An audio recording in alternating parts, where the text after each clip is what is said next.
El concepto leyenda negra es un concepto reciente de Julián de Juderías a principios del siglo XX. Fue quien acuñó el concepto, ¿no?, para referirse precisamente a todo ese legado que se extendió por el mundo en contra de la monarquía hispánica, ¿no?, y de la catolicidad, digamos, ¿no?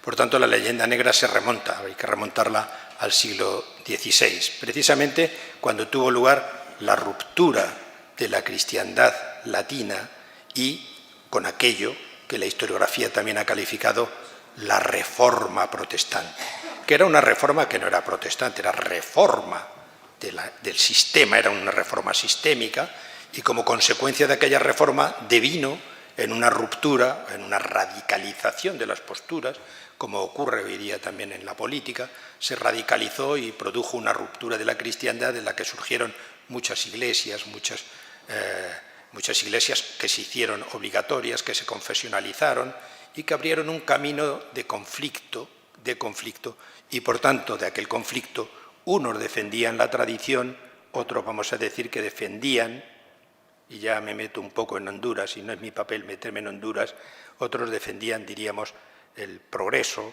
unos defendían la autoridad, otros defendían la libertad, es decir, se produjo una gran dicotomía. Y a partir de ahí eso se tradujo en dos concepciones o en dos cosmovisiones distintas, la que defendió la catolicidad y la que defendió el mundo protestante. El protestante en general, luterano, calvinista, etcétera, etcétera. Que todos aquellos movimientos, pues naturalmente, utilizaron ese elemento como defensa de lo que hoy diríamos el soberanismo, la soberanía. Se trataba de construir entidades políticas independientes o soberanas y, por tanto, independientes del emperador, independientes, diríamos, del Papa. Y a raíz de aquí surgió el tema de la leyenda negra. España tuvo que defender la monarquía hispánica, tuvo que defender determinados principios, ¿no?, los principios de la tradición y los principios, diríamos, de la catolicidad. El movimiento reformador protestante, por lo tanto, defendía otros principios, la individualidad, por ejemplo, por decir algunas cosas. Estoy planteando ya cuestiones que pueden salir, pero lo que me interesa señalar es que a partir de aquí, por ejemplo, en el enfrentamiento que como consecuencia de aquello tuvo lugar no solamente en el imperio, sino en los dominios del imperio de Carlos I, de Carlos V en este caso, del Sacro Imperio Germánico y del rey de España, Carlos I, que defendía su patrimonio, que no era propiedad de ellos, patrimonio dinástico, con los Países Bajos, por ejemplo, pues los Países Bajos se adscribieron a una corriente, vamos a decir así, confesional, que es lo mismo que decir revolucionaria y por tanto nacionalizadora, entre comillas, eso es un anacronismo lo que acabo de decir, y por tanto digo una especie de socialización, nacionalización que permitía independizarse de su señor natural, que era el rey de España, en este caso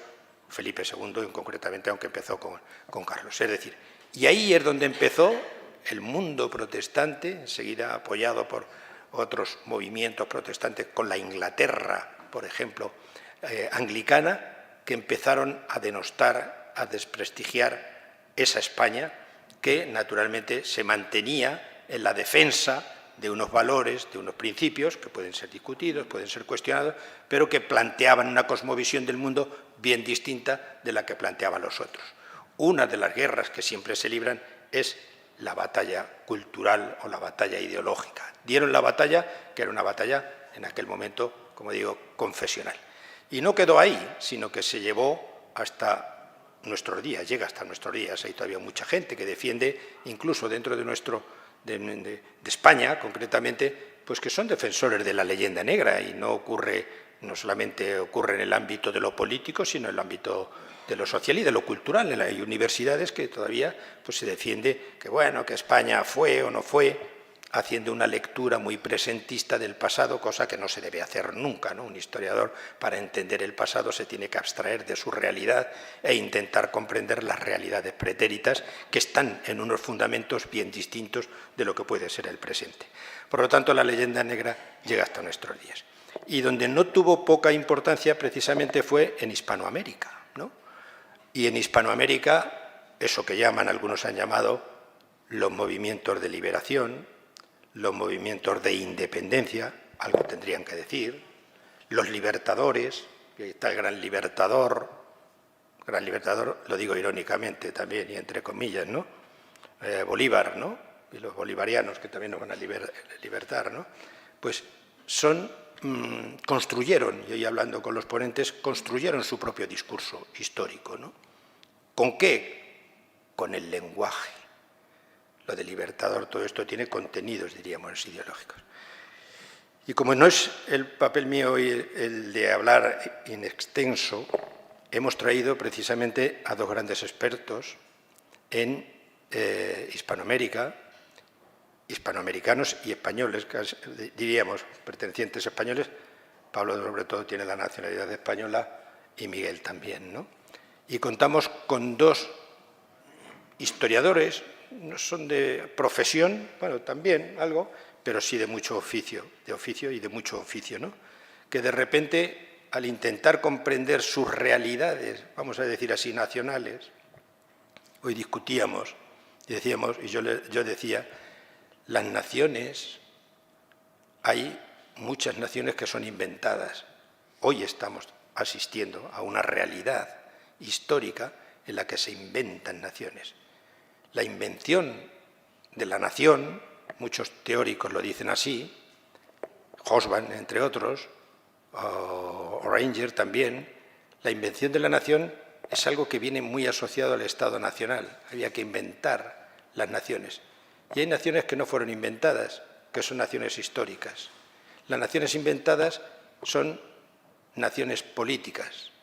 Todas las hispanoamericanas que nacieron en el siglo XIX, de la mano de la masonería, etcétera, etcétera, pues son naciones inventadas. Había que construirlas. Sin embargo, la nación española, lo digo porque yo lo he defendido públicamente y lo he escrito, pues es una nación que es nación histórica, nación cultural y nación política. Esa es la diferencia. Hay otras también en el caso de Europa, no en otros sitios. Por tanto, también hay que decir que el concepto de nación no tiene el mismo contenido en el siglo XVII o en el siglo XVIII que en el siglo XIX. El concepto de nación tal y como lo entendemos hoy es un concepto que está asociado a otro concepto fundamental que es el de soberanía y es la propia de los estados nacionales. Por tanto, hoy nos vamos a enfrentar a una realidad histórica que tiene que ver mucho con poner sobre el papel, o en este caso en palabra, una realidad histórica que nuestros ponentes han descubierto, que se los van a exponer a ustedes para que lo podamos debatir. Van a ser exposiciones más bien breves, en el que después lo importante para que esto arroje luz será las preguntas que ustedes quieran formular a la mesa. Y dicho eso, voy a presentar a los ponentes y a nuestros invitados de hoy. El primero que va a hablar es don Rafael Aita, lo tienen a mi izquierda, natural de Perú, de Lima. Él es ingeniero industrial por la Universidad de Lima. Actualmente es candidato a doctor en Humanidades y Cultura por la Universidad de Piura.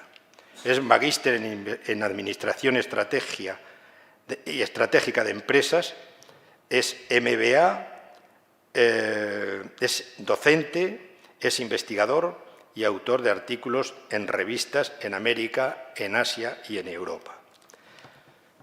Rafael Aita, cuando visitó la ciudadela mística del Machu Picchu, decidió acercarse al legado del incanato de los incas y desde entonces se ha hecho un escritor hispanista, divulgador de la historia del Perú.